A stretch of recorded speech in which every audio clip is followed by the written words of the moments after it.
Quédate hasta el final del video para que te enteres de este proyecto que buscó transportar agua por un desierto desolado.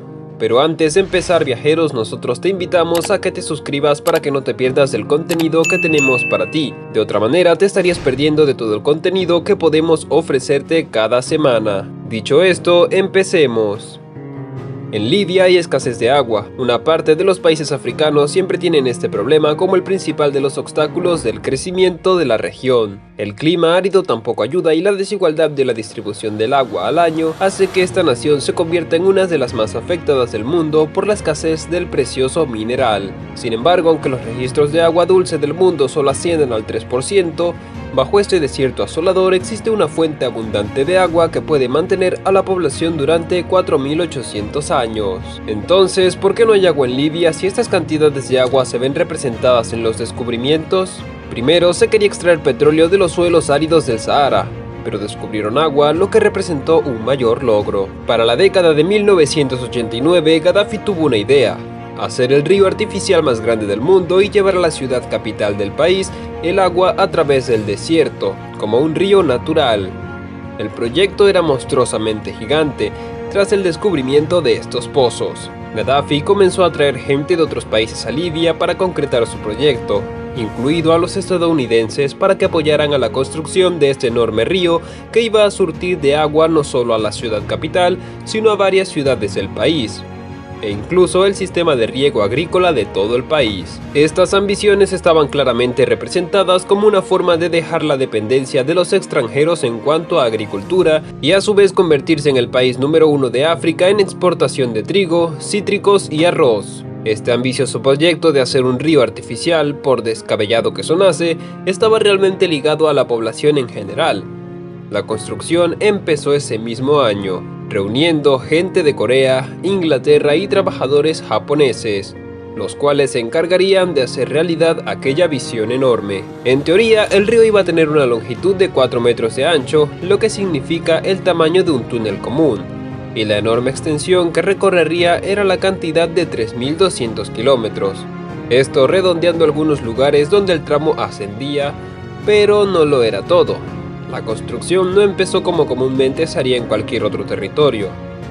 Como el mayor terreno al que se enfrentaban los trabajadores era el desolador desierto del Sahara, tuvieron primero que construir carreteras adecuadas, lo cual llevó algunos meses.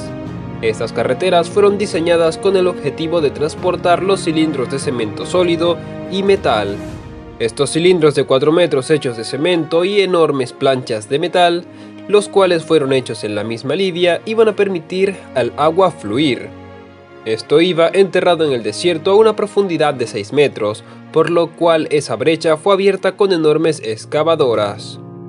Solo esta brecha tardó 3 años en su trazo, con una distancia de cavado de 30 kilómetros al día. Tras terminar la enorme brecha, empezó la segunda parte de este plan enormemente ambicioso. Ahora las enormes planchas de cementos, que por meses fueron hechas en la ciudad, comenzarían a colocarse en el desierto.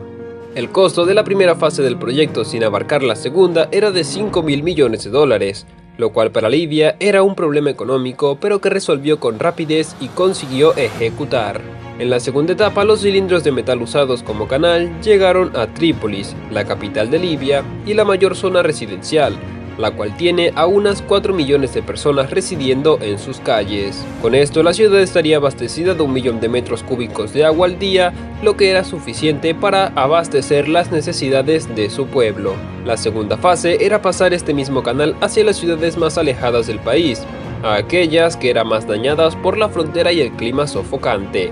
Tobruk sería la ciudad donde finalizaría por la parte oeste esta construcción y en la mitad del país se uniría hacia la parte este, la cual se convertiría a su vez en una red de pozos unidos para la siembra y riego local. Este territorio iba a cubrir todas las plantaciones de la zona, convirtiendo a Libia en el primer exportador de trigo y cítricos del mundo, ya que sus tierras eran perfectas para este tipo de sembradíos. Para la fase 3, por estas mismas zonas se excavaron 1200 pozos por el mismo acuífero, el cual tiene una extensión de 2 millones de kilómetros. Estos pozos superaban los 500 metros de profundidad, los cuales impulsarían a la agricultura ya antes mencionada. Cuando estuvieron estos pozos completamente listos, unieron la tubería, la cual se convirtió en la más grande del mundo, y Libia entró en el libro de récord Guinness, como el país con el sistema de riego más largo del mundo. Así se unió el norte con el sur y las ciudades en las que antes escaseaba el agua fueron realmente beneficiadas. Aunque no solo las grandes ciudades se abastecieron de este acuífero, que al día transportaba más de 6 millones de litros cúbicos a cada ciudad de Libia. Con esto, muchas empresas extranjeras volvieron a apostar por Libia, los cuales introdujeron también una alta tasa de rubros de consumo, como algodón, ganadería y reforestación. Esto se consiguió por añadidura de lo que ya antes Gaddafi había conseguido: llevar agua de un rincón de su país al otro y crear el río artificial más grande del mundo. Pero ¿qué pasa cuando se hace una fiesta grande en casa? Uno se queda sin dinero. Este río artificial del cual se jactaban los libios era probablemente la Cruz del Calvario, que luego se iba a convertir en un problema. El coste total del proyecto fue de 24.000 millones de dólares, una cantidad que era bastante elevada en su momento y con la cual el país no contaba, por lo que rápidamente entró en bancarrota. Sin embargo, Gaddafi no pidió dinero prestado a nadie. Decidió terminar el proyecto que ya estaba ejecutado desde hace años con su propio dinero. Los impuestos que se recolectaron del consumo de tabaco, de la agricultura y del propio petróleo fue suficiente para terminar el río. A su misma vez fue el problema principal que afectó a su población local. Esto provocó un desequilibrio en la economía y por ende luego a su misma población, ya que los impuestos no dejaron de cobrarse luego de haber terminado el proyecto, y su mantenimiento requería bastante financiación. Empresas extranjeras no eran partícipes de este proceso, ya que Gaddafi deseaba que todo fuera un proyecto nacional. Tal vez temía que su gran proyecto terminara siendo capturado por alguna empresa internacional. Esto provocó una mala imagen al coronel Gaddafi, ya que en Occidente fue visto como símbolo de terrorismo, lo cual empezó a provocar una soberbia emergente sobre las masas de su propio país. Aunque la prensa no quisiera relatar que también había traído el agua a las poblaciones más vulneradas de la nación libia. Como dato interesante, para esta enorme construcción se necesitaron 8 kilómetros de cable carbonizado por cada tramo de 6 metros. En total, todo el metal usado fue suficiente para cubrir la tierra 286 veces, lo que nos hace ver el proyecto como una colosal fuente de materiales. La piedra caliza utilizada era suficiente para construir 16 pirámides en Gaza. Sabiendo esto, los libios han conseguido crear una maravilla de la ingeniería, pero a un alto costo.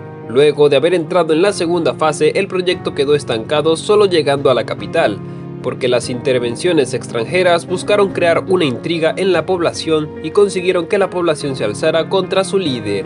Gaddafi terminó linchado antes de 2015. En cuanto a su ambicioso proyecto, fue saboteado tanto por sus propios compatriotas como por las fuerzas militares aliadas, quienes han utilizado bombas para dañar largos tramos de la tubería que ya había sido construida. Todo esto fue provocado por una especie de roces entre países, pero de lo que estamos ciertamente seguros es de que Libia sería el granero del mundo si este proyecto se llegara a culminar. Tal vez nunca veremos construido por completo a este colosal río artificial, pero ciertamente es una de las magníficas creaciones del ser humano, en la búsqueda de una mejor calidad de vida. Si te ha gustado, entonces déjame un like y nos vemos en la próxima. No te vayas sin antes dejarme un comentario. Y no olvides suscribirte. Nos vemos.